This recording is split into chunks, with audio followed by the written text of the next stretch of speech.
Starts and sits, your bye-week survival guide, and an appearance from Randall Cobb. Week 4 of Keepers starts now.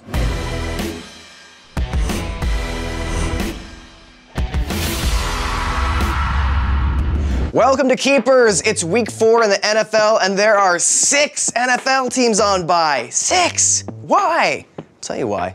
Because the NFL is stupid. Start Terrence Williams. Wide receiver 2s are averaging 10.2 fantasy points per game against the Saints, thanks to a secondary with a gaping hole where the second cornerback should be. Whether it's Corey White or the recently benched Patrick Robinson on Williams, the sophomore wideout should enjoy his best game of the year.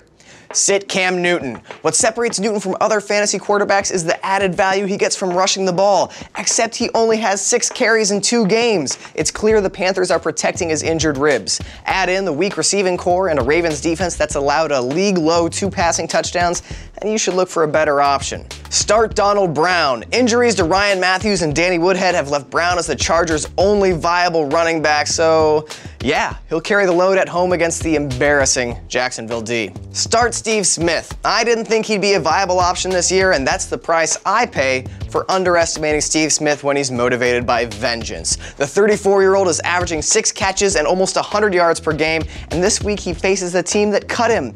Please do not sit him, or he'll make you regret it. No, seriously, he'll come to your home and yell at you for doubting him. He will. Sit Eddie Royal. Oh, you like him because he scored 2 touchdowns last week? Well, guess what? That's what Eddie Royal does to trick you into starting him. Then he disappears. He's the Chris Johnson of wide receivers, minus the one awesome season. Start Colin Kaepernick. Cap's been disappointing this year, but he gets a nice matchup at home against the Eagles, who are fresh off of making Kirk Cousins look like Drew Brees. The only team that gives up more fantasy points to quarterbacks is the Jaguars. And get this, the Eagles' 3 wins have been against the Jaguars, and 2 teams whose only win is against the Jaguars.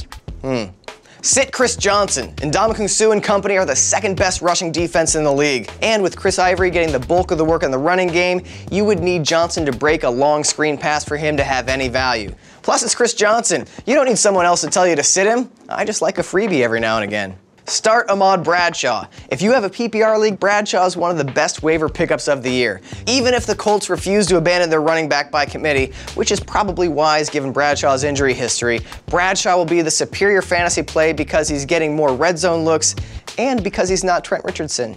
Start Lamar Miller. Listen, I know you've been burned by Miller before. I've been there too. But he had 108 yards on just 15 carries against the Chiefs last week. He's averaging almost 6 yards a carry this season, and he's facing an Oakland defense that's 31st in the league against the run. For the first time in history, "It's Miller time" will be a relevant phrase in London. Yeah, I wrote that myself. You're welcome. And now, via Skype on Xbox, here's Randall Cobb to make his case to start for your fantasy team this week. What's up? I'm Randall Cobb of the Green Bay Packers, wide receiver. Start me this week because the Green Bay Packers had a high-powered offense. We're going to continue to move the ball. We got a great balance with our running back and Eddie Lacy picking up a bunch of yards, and Aaron Rodgers spreading the ball around to me and Jordy and to a couple other guys. So I think I'd be a good guy to start this week. Twitter seems to agree with Randall despite his disappointing week 3 and low yardage totals to start the year. Our friend Alex Horton said, yes, start him. The Chicago secondary has more holes than a North Korean submarine. More specifically, 1 peanut-sized hole. And Herms Perm said, yes, because those eyes are dreamy. Okay, good. It's not just me who noticed those eyes. Distracting, right? Last week was perfectly serviceable. My one big whiff was starting Joique Bell, who couldn't do anything against a weak front 7 while Reggie Bush had a banner day. Thanks, Reg. Nice work on my bench. But for the most part, everyone I said to start did okay, and everyone I said to sit disappointed. I didn't hit any home runs, but there were plenty of singles. And I'm sorry about the baseball analogy. Won't happen again. Buy low on Bishop Sankey and sell high on Steven Jackson. Sankey got 61 yards on 10 carries against the Bengals, a sign that Sean Green's days could be numbered. Remember, it took several injuries in San Diego last year for Ken Whisenhunt to figure out that Keenan Allen was the Chargers' best receiver. Wiz is slow to learn, but he'll eventually give Sankey fantasy-worthy reps. As for Jackson, he's on the wrong side of 30 and just had a solid game against terrible competition. Get rid of him while you can still get something in return. Buy low on Eddie Lacy and sell high on Reggie Bush. Lacy's been terrible so far, but so have his matchups. The Seahawks, Jets, and Lions are 3 of the 5 best teams in the NFL against the run, all allowing just 2.8 yards per carry. Lacy will be fine. As for Bush, he's a decent option in PPR leagues, but he's hemorrhaging carries and, just as important, targets to Joique Bell. Use his stellar game against Green Bay to leverage him for someone who's not in a timeshare.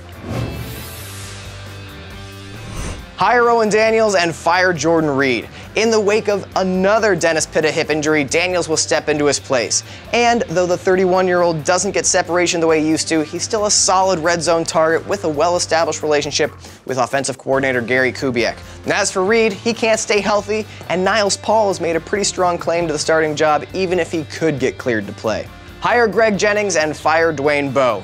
Jennings isn't someone you should necessarily be excited about, but he still has a place in your fantasy league, especially with Teddy Bridgewater needing a reliable route runner and Kyle Rudolph on the shelf. And Bowe, he hasn't had over 70 receiving yards in a regular season game since Week 9 of 2012. I have no idea why he's on anyone's roster. Whew, folks, that is all for Week 4 of Keepers. Good luck surviving this brutal set of buys. Set your lineups. See you next week.